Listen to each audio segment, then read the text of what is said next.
And we did a Google search at that time just on the word change fatigue and change saturation and came up with, I don't know, 60-some million hits. It's a pretty interesting concept and trend that's alive and real out there. We talked about the fact that there's lots of studies and proof and data showing that our employees are working harder, longer hours, and typically are being asked to do more with less, which is causing the symptom known as change fatigue.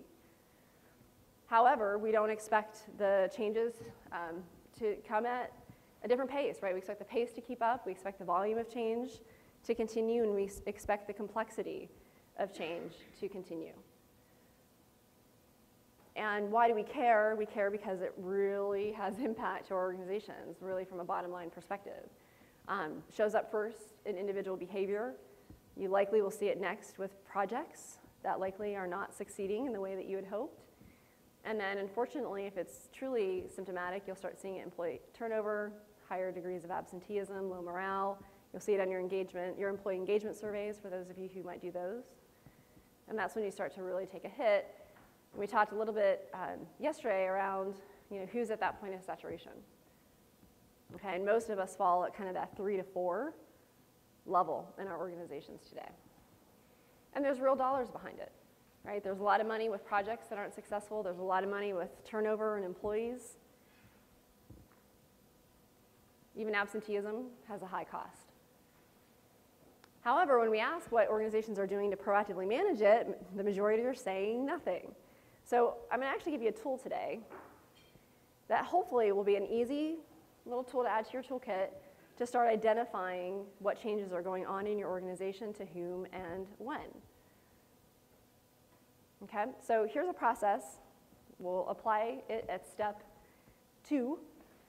Okay, but the first thing is we've got to kind of collect. What are all the projects going on in your organization, right? So when we talk about enterprise, that's your kind of whole company. And what are the impacts of some of these changes? If you remember at the beginning, we talked about incremental, transition, and transformational, right? There's different levels or types of change. How big are they? How small are they? Okay, then we want to kind of put them together into some sort of visual map. We typically start with Excel. There's some fancier tools out there. And then what, right? So what? So what kind of decisions are you going to make because of this information? And then how do you sustain it? Okay?